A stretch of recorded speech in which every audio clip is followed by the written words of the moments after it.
Dios te bendiga. Bienvenidos a Restauración.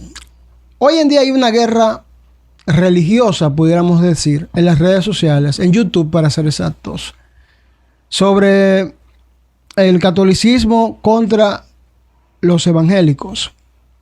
Una guerra de apologetas, gente defendiendo su fe de una manera de gallardía, digamos. Se han levantado dos frentes donde se encuentran un grupo determinado de católicos y un frente donde hay un grupo importante de evangélicos defendiendo lo que es la fe evangélica. Hoy en día, dentro de esa guerra del catolicismo hacia los evangélicos, se han levantado ataques en contra de la sola escritura, que yo le voy a decir la sola escritura, porque es que la palabra de Dios solamente, o no solamente, sino que la palabra de Dios tiene que ser el filtro por donde pasen las doctrinas, por donde pasen los lineamientos del evangelio. Porque realmente, si tenemos un manual histórico de lo que es el evangelio, de lo que enseñó Jesucristo, de lo que enseñaron los apóstoles, es la Biblia. Y aunque la Iglesia Católica se abroja o se adjudica el derecho de haber creado la Biblia, no creó lo que se escribió, simplemente recopiló los libros. Ahora bien, ¿por qué la Iglesia Católica Romana? Porque la palabra católico significa universal. Todos los que pertenecemos a la Iglesia de Jesucristo somos católicos de una manera, usando el término universal, no utilizando el término catolicismo romano, claro está.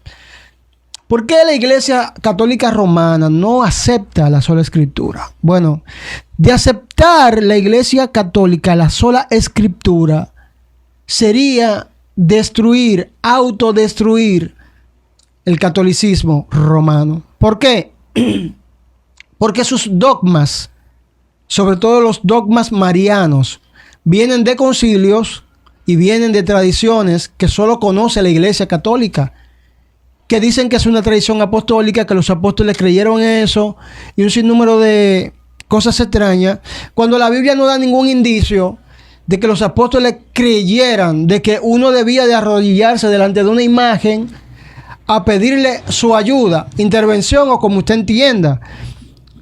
Porque Jesucristo mismo enseña en la palabra que cuando vayas a orar te dirigas directamente al Padre.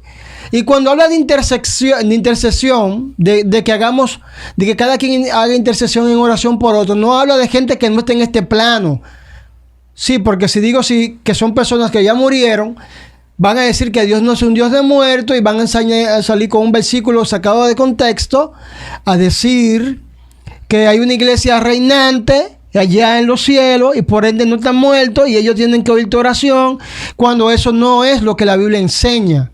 Por eso es que la iglesia no se sujeta al principio de sola escritura. Por eso es que el catolicismo no se sujeta al principio de sola escritura, porque la Biblia refuta cada una de las prácticas que ejerce la Iglesia Católica. Por ejemplo, cuando la Biblia enseña de los mandamientos se encuentran en Éxodo capítulo 20. Sin embargo, la Iglesia Católica, dentro de su catecismo y de lo demás, tiene 10 mandamientos diferentes. Casi todos, o un grupo de mandamientos diferentes a lo que enseña Éxodo 20. ¿Quién le dio la autoridad a ellos de cambiar esos mandamientos? Como el de las imágenes, como el de guardar el sábado.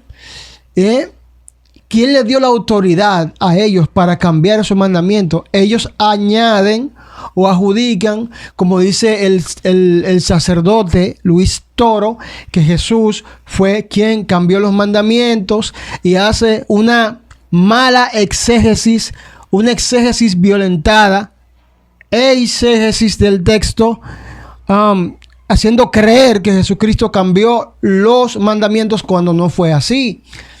El mismo Jesús dice que no vino para abolir o no vino para abolir, o sea, no vino para cambiar la ley, no vino para quitarla, no vino para destruirla, no vino para mermarla, sino que más bien Él vino a cumplir la ley. También hacen alusión a que Jesucristo se aparecía domingo porque los discípulos, porque Él había cambiado el día de descanso de sábado a domingo. ¿No se le ocurre más bien que Jesucristo guardó el día sábado? No soy adventista, pero hay que ser objetivo con la palabra de Dios. Y los discípulos se reunían los domingos, ¿por qué? Porque quizás guardaban el sábado. O sea, esa opción nunca la han tomado en cuenta. Ahora vayamos al dogma mariano de la Inmaculada Concepción. Cuando hablamos de Inmaculada Concepción, no nos referimos a Jesucristo. Ellos se refieren a María. Que María fue concebida sin pecado. Una locura total. Que para Dios, poder nacer santo, tenga que santificar a una gente, porque Dios podía contaminarse en el vientre de María del pecado de María. Una locura total. Sin embargo, era difícil que Dios naciera santo entrando al vientre de María, pero era más fácil María nacer santa de un vientre pecador. No hay argumento bíblico que sustente esto de ninguna manera, pero aún así ellos le dan fidelidad a esto, valiéndose de su sagrada tradición. Tradición que solo conocen ellos. ¿Por qué atacan la sola escritura? ¿Por qué el ataque tan feroz en contra de lo que ellos dicen que Dámaso llamó la palabra de Dios? Porque si es la palabra de Dios, no puede bastar solamente ella para ser el manual de fe, moral y conducta de la iglesia. Y tienen que valerse de una fábula llamada tradición apostólica, dictada de boca en boca a través de más de 2000 años, cuando no hay sustento de que algo así no pueda ser adulterado. La verdad que esta guerra que se ha desatado entre evangélicos y católicos, no hay como un sustento donde el catolicismo pueda defender sus argumentos, sino valiéndose de la patrística de eruditos católicos antiguos, donde lo que hablan muchas veces, en un 99% de las veces, no hace contraste de ninguna manera con la palabra de Dios. Veamos quién ganará esta guerra, pero yo entiendo que el que tenga la verdad, ese ganará. Ya saben, Dios le bendiga y Dios le guarde.